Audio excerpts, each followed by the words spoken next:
Nestor Martinez is an artist who we've been showing at the gallery for over 10 years. Nestor has started showing with us as a young high school student from Coronado High School. He was referred through another local artist and Nestor's art teacher at the time, Chad Knapp. Over the last decade, Nestor's style has evolved into a recognizable, mature, and contemporary form. He is currently an art instructor and mentor at the Boys and Girls Club. He also has a studio in the downtown Phoenix area where he welcomes visitors and holds events to help promote other local artists. We appreciate having Nestor in our gallery, and he is such a great role model for young, aspiring artists. All right, so this morning we're with Nestor Martinez, and we carried him for a long time. And in fact, young man, how old were you when we first took you on?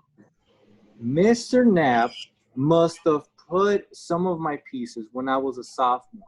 That is my earliest recollection. And that's amazing to say that because that must have been 2006. Yeah, and so it was interesting because Chad Knapp was an artist that we were carrying, and we still carry in the gallery. And he was your art teacher at Coronado High School. Yes. And he, like you said, was the one that introduced you to the gallery.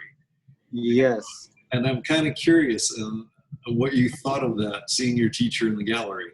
I remember him being just young, a young art teacher, but the way he was teaching was very, not strict, but disciplined. Yeah. He was putting me on to artistic principles that, like, one, I didn't know. Honestly, like, art is such a big thing in our world, but coming from Mexico, from the small town, you don't even know what art is. You think it's kind of like just drawing or some type of artisanal style or whatever. But he was the first one to just be like, look, practice these things, make what you want. I'll get you the materials. But it was a certain level of freedom that maybe I didn't get to see until Art 2 or Art 3. Art 1, he was the same with everybody, you know? During that time, you were also at the Boys and Girls Club, and I was curious on how that impacted you as an artist. After school program, when it comes to schools, because I still work for them, and I literally just got off of work. Like, I still have my lanyard. Look at this. Like, it was continuing what I was doing in the art class. One, I didn't even go to lunch. There was no social high school life or whatever. It was just a pure devotion to the craft. And continuing it after, that's like the place to be. I stayed there. You know, we're open all the way from after school hours, which is like 2, whenever the kids get out, all the way until closing, which could be like 9 or 10. There is no other place. YMCA doesn't do that. Like, there is no other place where a kid can go and, you know, spend all their time there. How does it feel now to give back, to be able to teach? It's so funny because it's like I wanted to be a teacher, right? But it's different. I'm not grading. That's not what I'm doing.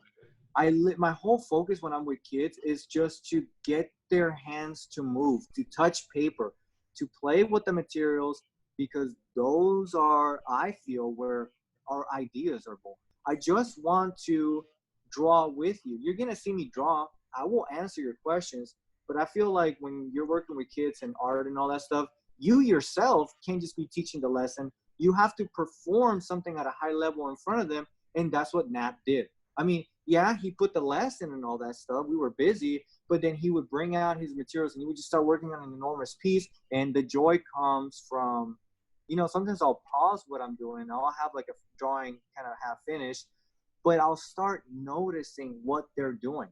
I work with kids from kindergarten all the way to high school, more specifically with teens, but when I'm needed, I'm with the youth, and it's just seeing them in action. If I do my job right and I just give them the materials and I give them techniques and principles to follow, and we're not just doing some like 5-minute arts and crafts like we do on YouTube, I will see something so special.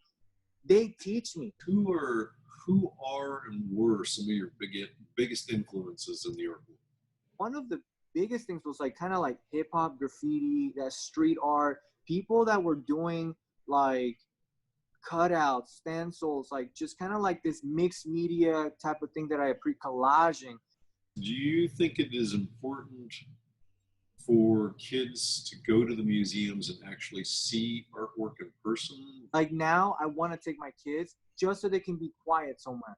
I'll buy them coffee and tea, and I'll start prepping them. This is what they're gonna do. Like you're gonna just live a simple. But what else you can't go wrong with it. Afterwards, we just talk about color or whatever. You just need a lot of variety. And kids, young kids, they might not appreciate some of the most complicated words. They want something more fun. Maybe that's why they like abstract. I don't know. They'd rather see it, to be honest. I'll rather sit there they'd rather see it in action. You know, like if there was a live painting kind of activity. But I am continuing. Like that will be in my life forever. This is how you like almost have a religious confirmation that like, yeah, that these places that we create to view art are like special. And I really appreciate you in this interview. Yeah, I'm happy to talk to you. I'm proud of you. You should be proud of yourself. Well, come and get some money, and then you'll have some supplies. Yes. All right, young man. We'll let you get going. Thank you, Craig. I'll see you later. Thank you. We'll see you. Bye-bye. Bye-bye.